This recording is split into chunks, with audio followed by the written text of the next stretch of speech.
The Musician's Map ebook is the new definitive guide on building success in music. Whether you're just starting out, or you're looking for gigs, or you're trying to make a career, the Musician's Map ebook is right for you. The Musician's Map ebook contains 20 years of music industry experience distilled into a 40,000-word guide to achieving your goals in music. Can't read? Get the Musician's Map audiobook. 4.5 hours of author Kane Power speaking directly into your own ears. That's right, even you can still benefit from the Musician's Map Guide to Building Success in Music. Head to musiciansmap.org/books right now to get your copy of the Musician's Map ebook or audiobook. Get it today and receive a special one-time only offer of a personal pat on the back from author and podcast personality Kane Power. The Musician's Map ebook and audiobook is also available at Amazon and Audible if you feel like supporting those giant websites as well. The Musician's Map ebook, your guide to building success in music. Proof of purchase required for pat on the back. To receive a pat on the back, you must travel to Raglan, New Zealand. Travel not included in purchase price.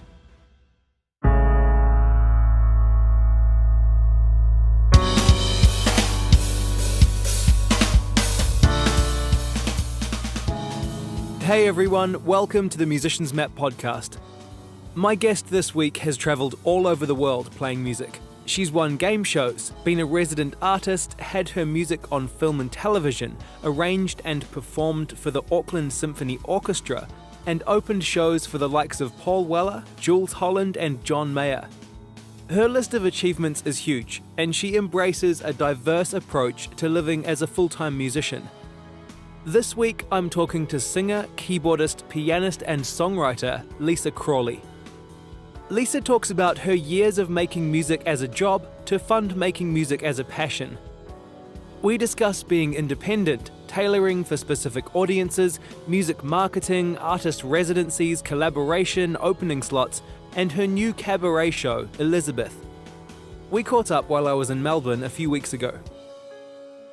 You had quite a clear drive then. I From a young did, age. yeah, and I was really passionate about the acting stuff, in musicals especially, which sort of kind of carried through high school, and then I was accepted to an overseas musical theatre school, but we didn't have the funding or the money to go and live there for that long, for 3 years. I couldn't afford to do that, so that door sort of shut, I guess, and I just changed direction, and I went to Auckland Uni and started, I think I did a major in jazz piano for about a year, and that lasted a year, and I didn't feel like it was really my thing, jazz. I appreciated it. Perhaps I was too lazy to really sit down and just learn as much as I needed to do. I don't know if you've studied much jazz stuff. I've studied music, Yeah. but not specifically jazz. Yeah, well, So, yeah. there was a pop paper as well, but it was, I did one paper, which was good because it made me perform my songs, but I think the course was still kind of getting set up, and I just wasn't really that happy in myself, and that band was coming to an end, and I guess going to that university at the time was a bit of a substitute for what I wanted to be doing. Yeah, so I left after a year because I got offered a job in Japan. Although I wasn't the best jazz player, I had really good ears, I suppose, and I could accompany my vocals, and had been playing in hotels from about 17. So I was getting gigs and learning that way as well. One night, I think someone was in the audience and asked if I would be interested in a contract in a little place called Atami in Japan. And I was just not very happy, like, in myself for what I was doing. I was a bit lost, and so I ended up 2 weeks later just moving to this tiny town for 4 months. And that was just someone in a crowd at a hotel gig? Yeah, it was a guy that booked the entertainment who lived in Japan but was over there in Auckland. He was a Kiwi guy. Yeah. And I was like, yeah, okay, why not? You never know who's watching. Hey. Yeah, you never know. Even in a hotel lobby. So yeah, then I was over in Japan. So yeah, things just kind of, I mean, all throughout high school I did concert bands and musicals and all the dance opportunities, and just kind of took on whatever I could. And yeah, had little acting stints throughout that. Just same thing when I was little. I wanted to be, again, you're learning how cool I am. I wanted to be on Shortland Street, so I looked at the credits and I was like, wrote down the name and got out the yellow pages and looked at the agencies and made my parents sign up so they could come and they could take me to be on the show. Yeah. And yeah, just was kind of like a bit of a nerd, really. Did you get on? Yeah, I had a few parts. Probably up till I was about 17, I I started off like no speaking, and then I had like a couple of lines, and then I had a couple of episodes in a row. That was probably my peak. Sweet. Yeah, living the dream. You're a star. Oh yeah, you know. I had no idea I was in the presence of a Shorten Street actor. Well, everyone that's kind of an actor probably has been on it. Maybe. Yeah. I mean, I was excited, very excited at the time. Yeah, I mean, I did a few ads and stuff like that. Yeah. So always just kind of looked for opportunities. I guess I'm still doing that. Yeah.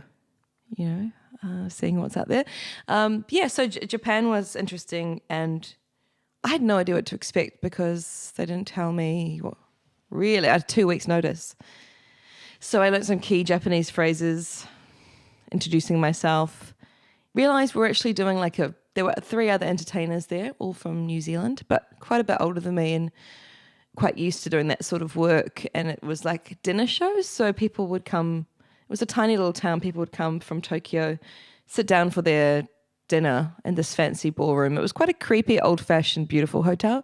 Think like David Lynch, kind of beautiful but weird. Yeah. I think the first review on TripAdvisor was like creepy hotel. So Cool. overlooking the ocean. And yeah, we did these like 2 half-hour dinner shows, a mixture of singing, dance and instruments. It was like a bit of everything. And then afterwards I would go to their fancy lounge and play 2 sets. So that was 7 nights a week for 4 months without one night off.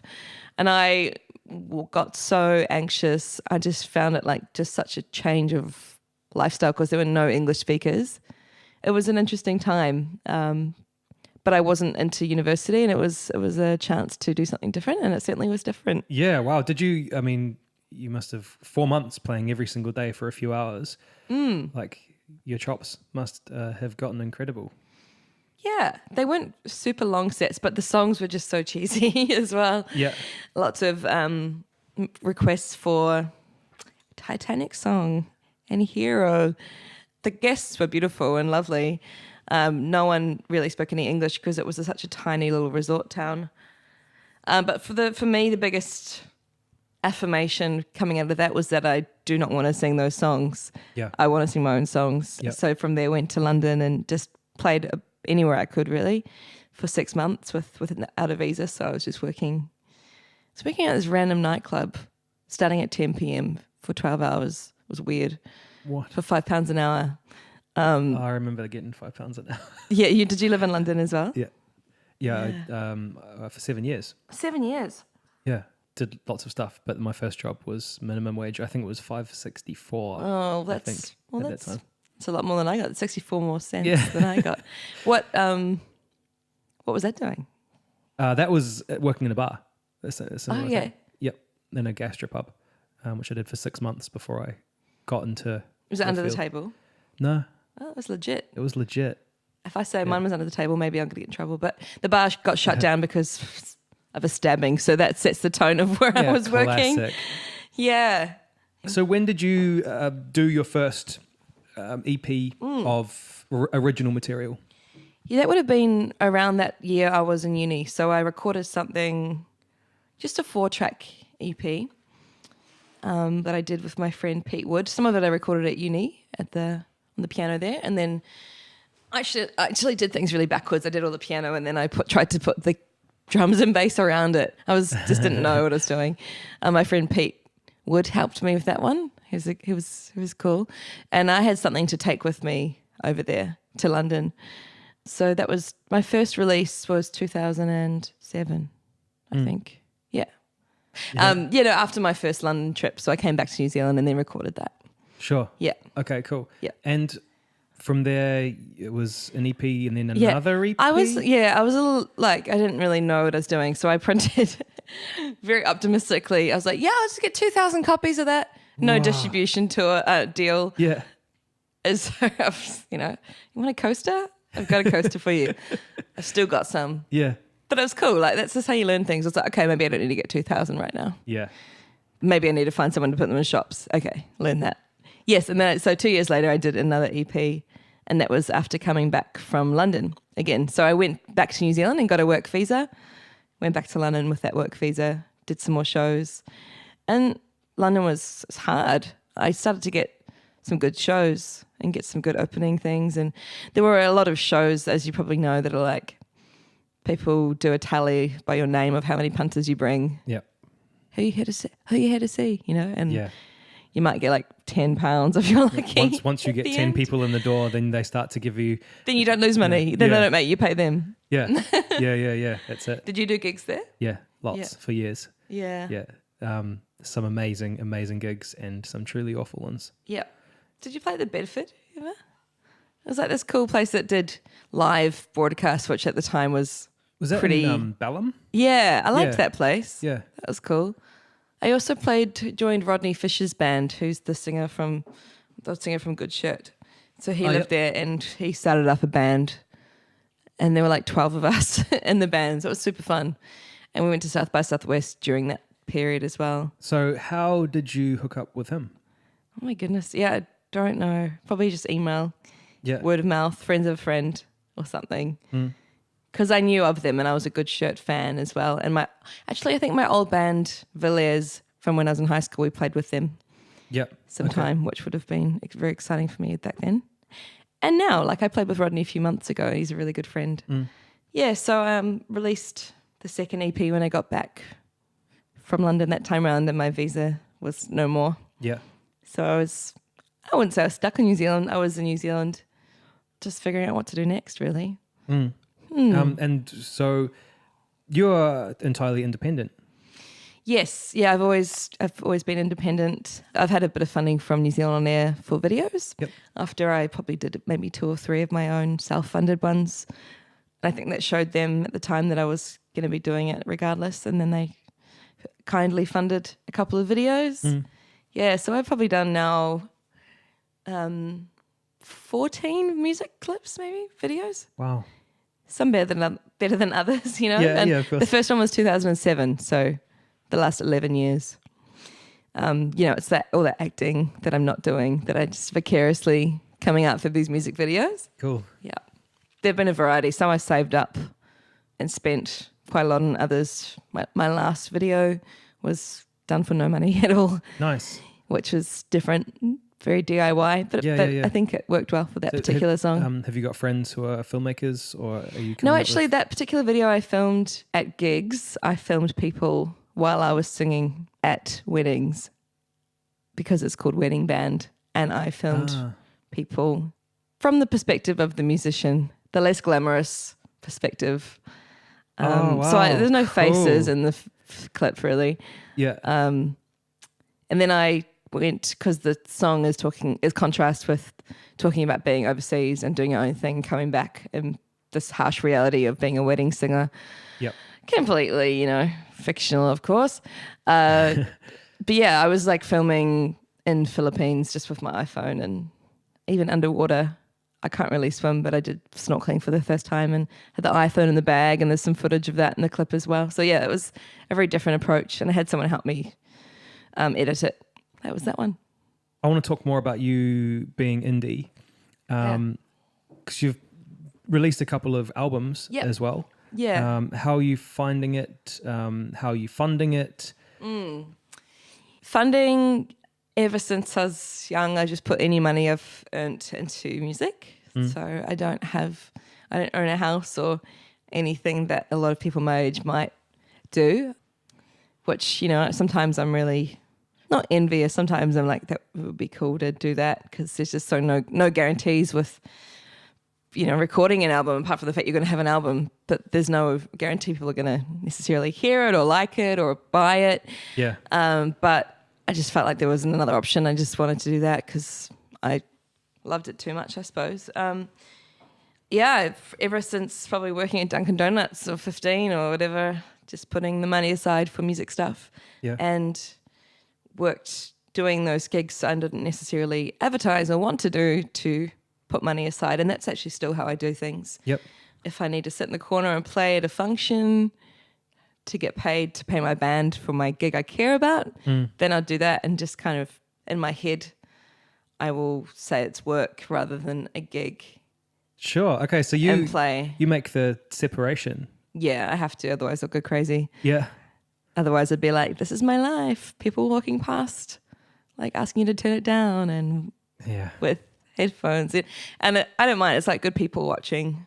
Occasionally it's a little soul destroying, but occasionally you also get to make someone really happy with a request or something. And for me, I guess because of the training or musical training I've done, I can probably learn songs in the car on the way to things if I need to learn a special song for something. It's just got to that point where I can hear the notes and so I'm not putting too much. I'm not like, instead of being at home writing a song, I'm not like, well, sometimes I am learning stuff I don't really want to be doing necessarily, but compared to maybe some people, I don't have to slave away for too long on learning maybe a cover for something. So I can kind of get away with it in that regard. And there's heaps of agencies actually in Australia that have similar kind of musicians that want to do their own thing, but they need to make money. They enjoy playing with other people. So what they do is they put you together with different band members under the same band name, so you're not using your name, to do these functions, and you show up and you say, call out a song, call out the key, and you just have to do it straight away. Wow. So it takes, which you kind of think, oh, that's really lazy to not have a rehearsal, but it's just the fact that people have kind of worked really hard, I think, to get to that point where they can do that. Yeah, totally. Not everyone can do that. And if someone doesn't know what they're doing, then it'll be quickly obvious and they won't get any more work. Yeah. But which has been quite refreshing because you're not using your name attached to playing a song you don't really want to be doing. Yep. Yeah. But I mean... But it's been a good way to earn money. And yeah, and for all intents and purposes, you are a full-time musician. Yes. Which is... It's amazing. So, also another avenue of earning some income is I do a little bit of teaching. Yep. When I was in New Zealand, I was mentoring with the Music Commission program, but here I teach piano and singing just part-time, and then go and sing on ads, radio ads, and even some voiceover work. Awesome. Which, is all work towards paying for the... I'm independent, but, I might, if I have a CD, I'll hire a PR person, which is just so much money. Yeah, as you probably know. Yeah, and sometimes it's like, is this worth it? But the alternative is not finding that out for yourself. And I've had a lot of learning curves in terms of choosing who to work with. I briefly was managed for a while in New Zealand by maybe the same manager that someone else you've interviewed as well, and ended up kind of finding out that they weren't being quite so honest about some things, and also that crossed over to my publishers at the time, where I went through emails and was getting some direct inquiries, and I was like, oh, okay, let's figure out if this publishing thing is worth it, and realised that they'd given away my songs for ads without telling me. Oh my God. Even by watching some local shows, I discovered this. Oh no. And so being quite a young, determined young kid, I guess that's still in me that I wasn't going to let that go. So I've chased up those things and have learned for myself. I don't know. I mean, I guess they seemed reliable at the time. You just got to be really careful. Yeah. On who you trust. But yeah, I mean, but that's so difficult because, you spend so much of your childhood and so much of your early years as a musician working towards, working with people like this, and someone says, hey, I want to be your manager, and you look at who they've worked with and you go, yes, finally someone wants to help me. That's right. And so you probably just jump at it. I've jumped at a few things. At the time, they had a good reputation. Yeah. And I'd had some potential opportunities before that turned out to be a little dodgy. Maybe a couple of men that turned out to be a little bit sleazy. Yeah. And it just seemed like a good option at the time for a manager. But I felt like I was doing the same amount of work, just passing on some stuff to the management. But occasionally, every now and then, when I started to doubt if it was worth it, there'd be something cool that would come up that they sourced. So I was like, oh, that's cool. But yeah, I mean, I at the moment, I'm completely self-managed, and it is a bit stressful trying to, because, your first love is writing and performing, prioritizing that still without the admin sort of side of things. Yeah. Yeah, which is why I love things like I run a little piano karaoke night, which is Tuesday nights. I did that last night actually, and it's all about the song, and it doesn't, it takes you away from all the stress of worrying what to post on social media, and it's just like people singing, and I get to play piano for them and help them sing a song. And I don't know, for me that's like I love it because it's its own little community and people are too nervous to sing and I can help them. And yeah, for me, it takes away from the, oh my God, what fun am I going to put up now? Or what am I going to say? And a bit of a break and bring music to the people. I don't have enough Spotify plays and all that kind of thing. Oh God, it's endless, eh? Yeah, it is endless. But I'm trying not to sound too negative, I guess, for someone that's kind of been putting out music for a while. There's still so much I don't really know and things are changing and, you know, figuring out, do I put out an album? Is an EP better? Is it just better to put out songs regularly? All those kind of questions. Personally, I've got to be careful that I don't worry about that stuff too much, that I don't want to sit down and write a song after writing out emails. Yeah. So, yeah, just finding spots of time and creating those things. And I went to an artist residency in Canada last year that was just perfect for that because it was all about just getting away from everything and being in the snow and writing songs. Tell me about that because that sounds really, really interesting. You should do it. You should do it. Yeah. You and Ruth should do it. Where I went last year was called the Banff Centre for Arts and Creativity, which is in the Rocky Mountains in Alberta.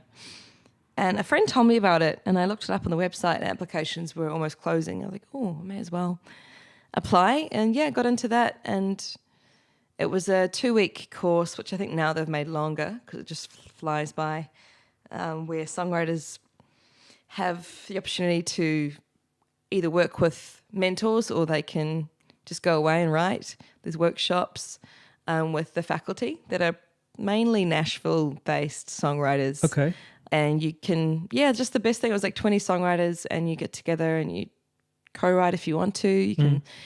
There's all these artist huts around in the snow and this amazing state-of-the-art art centre. So theatres, they do all sorts of things, workshops for dancers, audio engineers, visual artists. It's just got everything. I think there's like 90 Steinway pianos. Oh my God. On campus.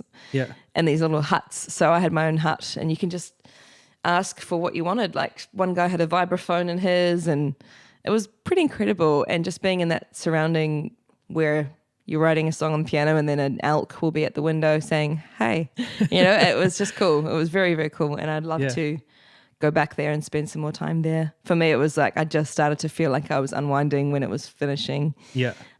Yeah, sure. Yeah, but I did get to record a song there as well, which is really great. There's some self-directed residencies which are longer, so I might look at doing that again. What kind of criteria do you need to meet to get into that? I had to submit some songs and information about yourself and talk about your project that you were wanting to work on there.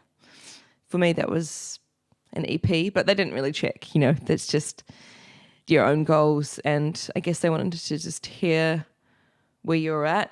I think they chose, about 20 people. And they're all great, all from different parts of the world. Yeah, it was a great crew. And that was exactly a year ago now. So it's nice seeing all the memories that come up on Facebook of the photos and everything. It's like Narnia. It was like a musical Narnia. Yeah.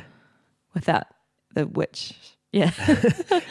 Now, going back to working with other people, maybe not so much, let's not so much talk about management and the other side of industry. You have worked with some pretty incredible people. Yeah. And some massive names as well. How are you getting in touch with these people and how are you choosing the people that you do work with? I'm talking recording engineers, producers, and fellow musicians. One of the best things about that Auckland Uni thing was some of the musicians I did meet that were also on that jazz course. People that I'm still really, really close with now and still making music with now, which was, it was so long ago now, so it's cool to have that relationship still. I was in the same year at school as Holly from Tiny Ruins and Alistair Deverick, who I've collaborated with for years. He's an amazing drummer. I met at primary school. Yeah. And we've been working together since through organic friendships. A lot of them have been in university. I've always kind of researched people as well. My first record I did with a guy called Ollie Harmer at the Lab. Have you been to the Lab? I interned at the Lab. Did you? Yeah. See, I need to do my research here. So you know Ollie. I know Ollie. Pretty well. Yeah, so that was my first album. And, I learnt that way. I learnt I should have done a bit more planning before I went in because it was all my money and things I weren't happy with. I was like, I've got to go and do it again. Yeah. But that was just a learning curve. That was my first full-length album, so it was going to happen. Yeah, on that same album, I got in touch with a guy called Andrew Cogan, and we worked together on a song. He was great. Joe Mulholland, I was just a fan of his music, and he produced, I think, 2 songs on that album. I did the rest myself. And Wayne Bell did a song on there too. So it was just kind of meeting people at that lab studios and talking to them and finding out, Yeah. I played keyboards for a guy called Dave McCartney, who was one of the frontmen of Hello Sailor, that kind of old iconic New Zealand band. And he needed a keyboard player, vocalist. And so I got to know other musicians from that. A guy called Dave Kahn, who played on my record and now plays with Marlon and plays on everyone's, well, not on everyone's, but plays on a lot of people's music because he's just so good. Yeah.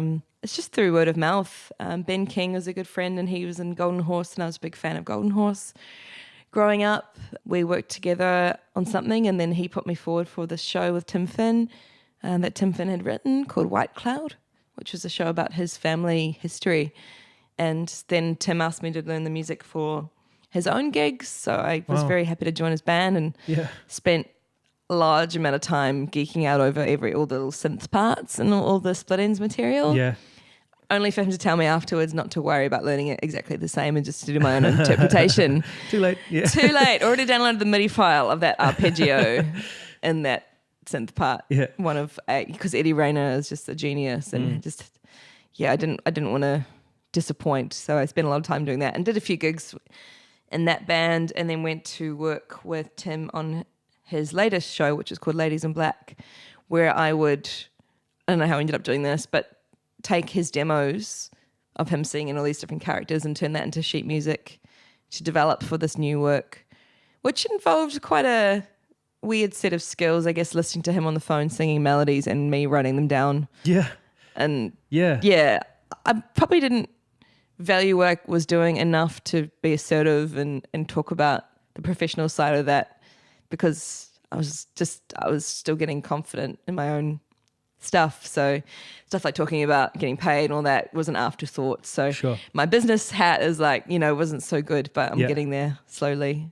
Yeah. And I would always just keep an eye out on promoters' websites. So I guess if you're wanting to open for big acts, the thing I would recommend is just find out who the promoter is. I would always just go through who's coming to New Zealand, who's supporting. Does it say anyone yet? Maybe not. Okay, go to the promoter's website, find the person and email them. Yeah. That's it. Yeah, and that was like... Because you've opened for some crazy people. Yeah, and I think to ex-managers' credit, maybe he got me 1 or 2 of those gigs, but a bunch of them were just me kind of going, hi. Like, I think the John Mayer one was like that. Yeah. I was just lucky. That's crazy. That seems so crazy because usually... We never know. No, I know. I applaud the directness and the. I feel like a dick doing it. Of course I do. Yeah, but I mean, and we've all done that kind of. I mean, I do it like weekly. Yeah. Trying to. It's like a job, just going through and seeing who's coming. Like, will be suitable. Oh, I'll try anyway. Yeah. Okay. Do you want to be on the podcast? Yeah. That kind of stuff. But like usually when I see gig posters, the support act will be already announced. And I think when that's the case, there's usually a label involved as well, because often a Sony act's going to have a Sony act opening. Yep. And that's never been me, unfortunately. Well, I don't know if it's unfortunate, but it's just how it is. I mean, I was in talk about having distribution deals with labels and stuff. But what has enabled me to earn a bit of money, very little, but like pockets of money, is by owning my master recordings, paying up front for those albums, just working. Like, I would gig 6 nights a week. When I say gig, I would work doing piano gigs and just slowly start saving the money. Yeah. I was living out of a home from 18, so I wasn't like living rent free or anything. Just like working. One of the covers bands I was in when I was 17, we worked from 10 p.m. till 3 a.m. It was just like every weekend, saving the money, putting it towards hopefully not doing that. Yeah. And that's still kind of my mindset, perhaps not such gross gigs, but and all of these things that have happened have helped me write this show, Elizabeth, that I've co-written, which has kind of become a new project for me that I'm doing more of this year. So what's that? So I wrote a song called Elizabeth a few years ago, and it just happens to be the name of the show. There's a company called Bullet Heart Club who are made up of two people. One's Rochelle Bright and one's Katan Petovsky, and they're called Bullet Heart Club. And their first project was called Daffodils, and that got developed and turned into a musical with all New Zealand songs in it. When I say musical, it's no jazz hands, it's not that kind of thing. It's just this lady's Rochelle, it's her parents' story. And they toured that musical for a couple of years all around the world. And now it's been turned into a film, which is being filmed in Wellington that Kimbra's starring in and a few other people. Yeah. Yeah, so it's very exciting, but this is not what I'm doing. I'm doing a show called Elizabeth. So Rochelle and Katan and I had always wanted to work together on something. And Rochelle's based in New Zealand and Katan's in Melbourne. So Katan came to a gig one day and he's like, we've just got to do something together. And so we brainstormed and I wrote down a bunch of stories about what it was like starting out music and playing in hotels and the kind of things that you would see. And there were just so many little things that I maybe didn't realize how weird they were once written out, or funny or sad or kind of delightful so Rochelle and I wrote out heaps of stories and she turned it into a script, which we debuted at the Melbourne Fringe Festival last year and reworked after doing it, finding out what worked and didn't, into a much stronger version of the show, which I just did a few weeks ago in Wellington for the New Zealand Fringe. Awesome. Yeah, so I've got a few more bookings for that, some arts festivals around New Zealand and Australia this year, which is all my own songs. So everything I've written, I guess, they're all songs that are already released apart from maybe one or two, and Rochelle very cleverly just interwove them into the story, into the narrative of this character, Elizabeth, who is stuck playing in a hotel on Christmas Day while something really important's going on overseas with someone that was very important to her. Yeah, it's half funny, half sad. So many people I know could relate to that, including myself. Yeah. That sounds really cool. It's kind of like the funny side of it is more like, okay, so what the heck? So since playing piano in hotels from 17, what is a man saying when he's walking past and winking at you? Like, what does that actually mean? And just breaking down the different scenarios and not making it too heavy, but just kind of making it funny and, talking about the true story of how I wasn't allowed to, we're allowed a $40 bar tab, but not allowed to get alcohol or food or anything. So I had water, but I wasn't allowed to be in sight. So the piano player for 4 hours had to have the water out of sight. What? So in the show I get this giant straw and I'm kind of like trying to drink without anyone seeing. And it's quite silly, but also some of it is quite sad. Yeah. Yeah. As any good story is. Yeah, that's right. And I take requests live in the show as well. So it's kind of utilizing different parts of what I've done as a musician over the years with my original music and creating a story. So yeah, here's hoping it gets picked up for some more arts festivals and stuff. Yeah. Is there anywhere that we can see it online, or is there... There's a trailer for it online. Yep. Which is, if you go to bulletheartclub.com, I think it's .com or .co.nz. Yeah. And there's some info about it there. Cool. And any dates. Yeah, I was just speaking to a few arts festivals in New Zealand about doing some more of that. So I'm trying to pursue that some more and also release new songs. So I've got one coming out in a few weeks, and then got another couple lined up for after that. So that's my plan, and just continuing to build audiences around Melbourne and Australia. Yeah. Community radio is really, really cool in Australia. And even if you're a New Zealand artist or somewhere else, it's worth checking out a site called Air It, like Air, AIR, it.org, I think, where you could submit your tracks for all the community stations around Australia. And you can see who's playing it. You can search when your song's getting played, which I think would be quite cool to have that. I'm not sure if they do that in New Zealand. I haven't discovered that before, where you can actually find out who played it on what show. You can write them a Twitter thing saying thanks. Yeah. Send them your latest song when you have it. Yeah. Stuff for independent artists, like that's really helpful and really key, because all those little things really do help. Yeah. Because you find out when people tag you on Facebook saying, I just heard this on the radio, really liked it. And how have you found building your audience through doing other gigs? Have you found that as an effective method? Do you mean doing like covers piano gigs bars or piano bars or anything? Do people come up and go, hey, where can I hear your original stuff? Or maybe the question I'm trying to ask is like, what's the most effective way you've found to build your audience? Actually, yeah. I mean, I did an EP launch in Melbourne, and it was quite a cool venue and had a good crowd turn up, but I don't think maybe the merch just wasn't that obvious, but I didn't sell many CDs. But I played in another part of Melbourne where the audience was slightly different, and I just was playing piano and singing, and they just kept wanting me to keep playing and just kept putting money in my jar and just bought CDs, wanted CDs. So yeah, you never know how people are going to respond, but they're not necessarily going to come out to an Originals pub gig. I don't know. Yeah. It's so random. People, like I got a message saying, oh, your song's being played in a restaurant in some random town in Australia I've never heard of. I was like, oh, that's cool. You just never know when people are going to respond. You know, CDs are kind of difficult with audiences, I guess, now with streaming. But I still tend to find that playing live, I still sell CDs, which is cool. Yeah, like a token of the night and of the moment. You know, people want something to take away sometimes. Yeah. Yeah, and doing that John Mayer support and stuff like that, it was huge for me, selling merch and getting new fans.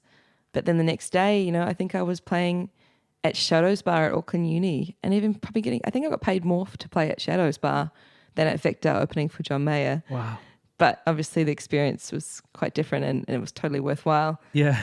But yeah, I don't know, it was like a really middle of the night, dingy bar, the band, and it was a different scene. So I kind of try and target different gigs for different audiences, like not to the point where I don't say I know what I'm doing or who I am, but if a venue is going to be table cabaret sitting, you know, I'm going to put the demographic Facebook advertising a little bit older maybe, because they're happy to pay $25 and sit down on a table and drink cocktails. Yeah. If it's you know what I mean? Like you just pick and choose. Not that the music's different, but it's just presented in different ways. Yeah. Well, it seems like your ability, your diversity has kind of been key. Yeah, I guess so. Maybe people could argue that that's a bad thing. I don't know. If you're a true artist, you know, you only do one thing. But, I mean, I'm not going to be singing on ads that I don't, if I hate the product or whatever, I'm not going to do that. And I just pick and choose. And it was awesome to be able to perform with the Auckland Symphony Orchestra, and that was a different audience. That was a more potentially more classical audience, but I got to arrange my own songs for the orchestra, and I nearly thought that I couldn't do that, and that the producer I was working with should do it. But then I thought, oh no, I can do that, because I played clarinet and bassoon at high school. I played violin for a while. I can think about what I want those parts to do, and that's a thing I love doing in recording, is arranging with arrangements of horns and strings. That's something I really love to do as well, because it really, again, is about the actual music, the notes, the melodies, not the industry stuff that just kind of weighs you down a bit. Yeah. And that's all for this week. Thank you so much to Lisa Crawley. Check her out at facebook.com/Lisa Crawley Music and lisacrawley.com. For more information about her cabaret show, Elizabeth, visit bulletheartclub.com. Lisa's choice for Artist of the Week is Mimi Gilbert. Check out Mimi at facebook.com/Mimi Gilbert Music and mimigilbert.com. Also, while you're on Facebook, make sure to like the Musicians Map Facebook page at facebook.com/musiciansmap. This podcast and the website musiciansmap.org is dedicated to sharing knowledge and advice about music and the music industry. It's all about community, honesty, and positive progress. The experiences, stories, and advice shared on the podcast are given freely with the hope that you can relate to them and benefit from them. If you've found this podcast enjoyable or useful, make sure to check out the Musicians Map ebook and audiobook about building success in music. You'll find it at musiciansmap.org/books, Amazon and Audible. And buying a copy of the book directly contributes to the continuation of this podcast. There's also a free ebook, How to Get Your Music Heard. Go to musiciansmap.org/free-book to get your copy. If you have a suggestion for the podcast or for the YouTube channel, or you just want to get in touch and say hello, please do so via the Musicians Map Facebook group or by email at kane@musiciansmap.org. Thanks for listening and stay positive.